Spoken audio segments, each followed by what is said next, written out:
Good evening everyone. Myself R.K. Tripathi from R.P. Nagar Korba, and today I am going to take a topic that is related with class 12th chemistry, and the name of the topic is P block element. तो P block element में हम sulphuric acid से related topic है।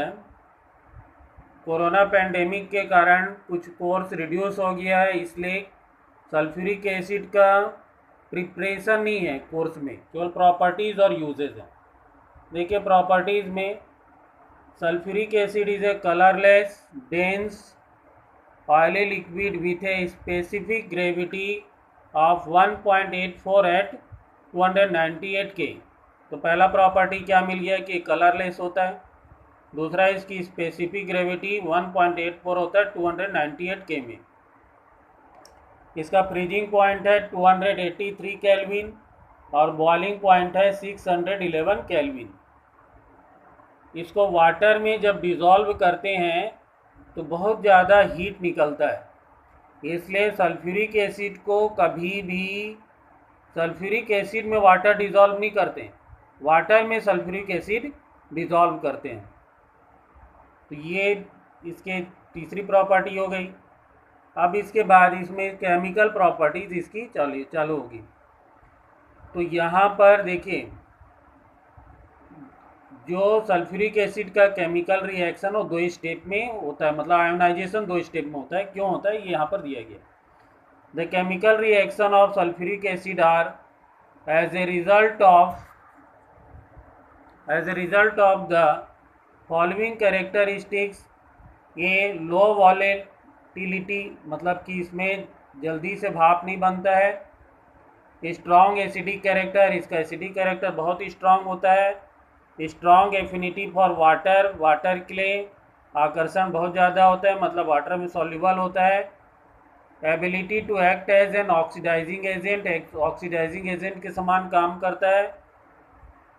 In aqueous solution sulphuric acid ionises into 2 step, इसलिए 2 step में ionise होता है। पहला H2SO4 प्लस H2O किए तो H3O plus plus HSO4 minus बना, के बहुत ज़्यादा होता है इसका। सेकेंड स्टेप में देखो, फर्स्ट स्टेप में HSO4 माइनस बना, सेकेंड स्टेप में HSO4 माइनस, फिर H2O से रिएक्शन करके H3O प्लस और SO4 2 माइनस यहाँ पर बनाता है। और Ka2 इक्वल टू 1.2 इंटू 10⁻⁻² होता है इसमें। The larger value of K means that H2SO4 is large dissociated into H plus and HSO4 minus. तो जितना ज़्यादा K की वैल्यू होता है उतना ज़्यादा इसमें आयोनाइजेशन होता है। Greater the value of dissociation constant the stronger is the acid, और जितना इसकी वैल्यू अधिक होती है उतना स्ट्रॉन्ग एसिड होता है।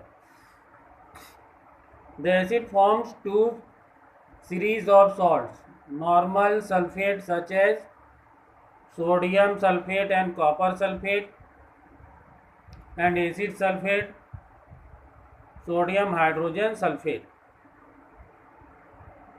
तो यहाँ पर जो एसिड है वो सॉल्ट भी बनाता है। तो कौन कौन से सॉल्ट बनाता है, तो एक नॉर्मल सॉल्ट बनाता है जिसमें कि नॉर्मल सल्फेट रहता है, जैसे सोडियम सल्फेट एग्जाम्पल हुआ कॉपर सल्फेट, और एसिड सल्फेट भी बनाता है जैसे sodium hydrogen sulphate. Sulfuric acid, because of low volatility, can be used manufacture more volatile acid from their corresponding salts। तो सल्फ्यूरिक एसिड क्या है, वह अपने जो भी सॉल्ट के साथ में मिल कर के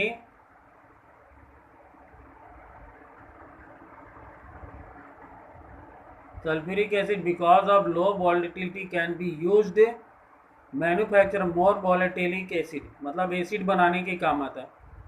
आप जैसे M की जगह में H रख दिए, X की जगह में Cl रख दिए, तो यहाँ पर 2HX मतलब 2HCl, मतलब कि हाइड्रोक्लोरिक एसिड बन गया। F रख दिए तो यहाँ पर हाइड्रोक्लोरिक एसिड बन गया। तो 2MX plus H2SO4 2HX plus M2SO4 M metal है, X equal to chlorine chlorine और NO3 है। अब इसके बाद में जो कंसनट्रेटेड सल्फ्यूरिक एसिड रहता है वो वाटर को हटा देता है, इसलिए ये डिहाइड्रेटिंग एजेंट के समान में काम करता है। यहाँ पर देखिए जैसे कार्बोहाइड्रेट है, H2SO4 के प्रेजेंस में से वाटर निकल के इसमें कार्बन मिला। इसके बाद नेक्स्ट है hot concentrated sulphuric acid is a moderately strong oxidising agent. तो स्ट्रॉन्ग ऑक्सीडाइजिंग एजेंट होता है। In this respect it is intermediate between phosphoric acid and nitric acid. Both metal and non-metal are oxidized by concentrated sulfuric acid which is reduced to SO2. तो यहाँ पर metal जैसे copper और non metal sulphur और carbon H2SO4 से क्या हो जाते हैं, ऑक्सीडाइज्ड हो जाते हैं, और यहाँ पर सल्फर डाइऑक्साइड सब में बन रहा है, साथ में कॉपर कॉपर सल्फेट में बदल गया, सल्फर सल्फर डाइऑक्साइड में, कार्बन कार्बन डाइऑक्साइड में चेंज हो गया, और SO2 और H2O इसमें बन रहा है, SO2 सब में बन रहा है। तो ये क्या काम करता है, एक स्ट्रॉन्ग ऑक्सीडाइजिंग एजेंट का भी काम करता है। अब यूजेज में आ जाइए तो सल्फ्यूरिक एसिड एक बहुत ज़्यादा इम्पॉर्टेंट इंडस्ट्रियल केमिकल होता है। यहाँ तक कि इतना ज़्यादा इम्पॉर्टेंट होता है कि किसी कंट्री की इंडस्ट्रियल स्ट्रेंथ को इस बात से पहचाना जाता है कि उसमें कितना अधिक सल्फ्यूरिक एसिड कंज्यूम हो रहा है। इसलिए सल्फ्यूरिक एसिड को king of all the chemicals भी बोला जाता है। It is needed for the manufacturer of hundreds of other compound and also in many industrial process. बहुत सारे कंपाउंड बनाने के काम में आता है। The bulk of sulphuric acid produced is used in the manufacturer of fertiliser. Fertiliser बनाने का काम आता है, जैसे अमोनियम सल्फेट हो गया, सुपर फॉस्फेट बनाने का काम आता है। Other usages are in petroleum refining के काम में आता है, manufacturer of pigment, paint, dye stuff, ये सब के बनाने के काम में आता है। इंटरमीडिएट डिटर्जेंट इंडस्ट्रीज में काम आता है, मेटलर्जिकल एप्लीकेशंस में काम आता है। मेटलर्जी मतलब कि आपका जो धातुओं का शोधन होता है, तो वहाँ पर मेटल की साफ सफाई के लिए काम में आता है। बिफोर इनेमेलिंग, इलेक्ट्रोप्लेटिंग एंड गैल्वेनाइजिंग, तो मेटल को साफ करने के काम में आता है। बैटरी में भी काम आता है, स्टोरेज बैटरी में। In the manufacturer of nitrocellulose product and as a laboratory reagent. तो दो चार यदि इस यूजेस बोलना चाहें तो पहला तो लेबोरेटरी रीजेंट के काम आता है, दूसरा कुछ कंपाउंड बनाने के काम में आता है, फर्टिलाइज़र बनाने के काम में आता है, पिगमेंट बनाने के काम आता है, पेंट बनाने के काम आता है, तो पेट्रोलियम रिफाइनिंग के काम आता है, डिटर्जेंट इंडस्ट्रीज़ में काम आता है। तो ये सब कुछ हम ध्यान में रखेंगे, तो ये सफिशिएंट रहते हैं इतने यूज़। अब देखिए यहाँ पर